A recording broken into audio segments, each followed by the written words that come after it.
vơi vơi hay khay mày vơi vơi hay khay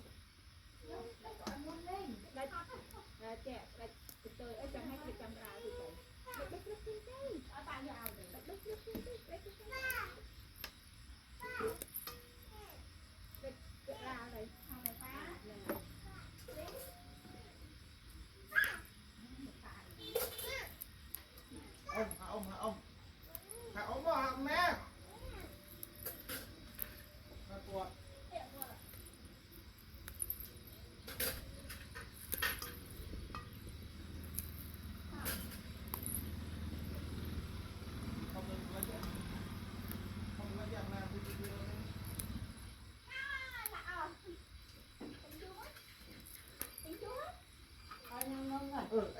mẹ mẹ lên hai lên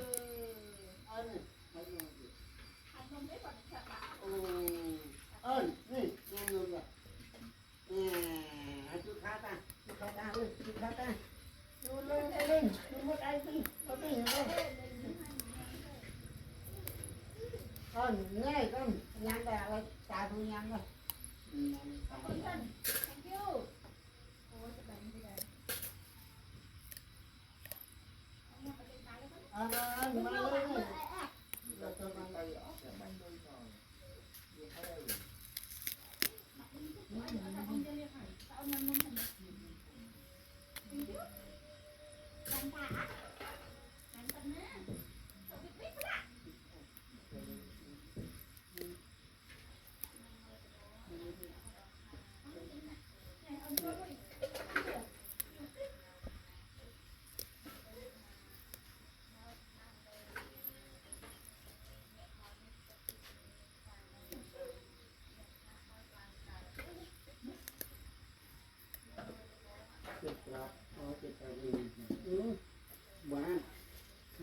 nôm mẹ hoa ta mà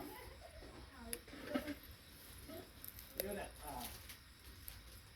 nôm nhắm đây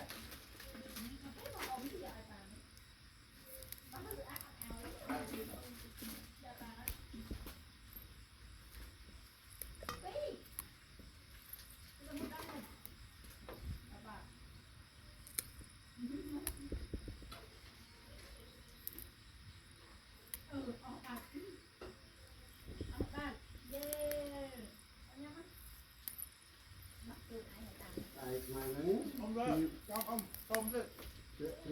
ông hả ông dạ nè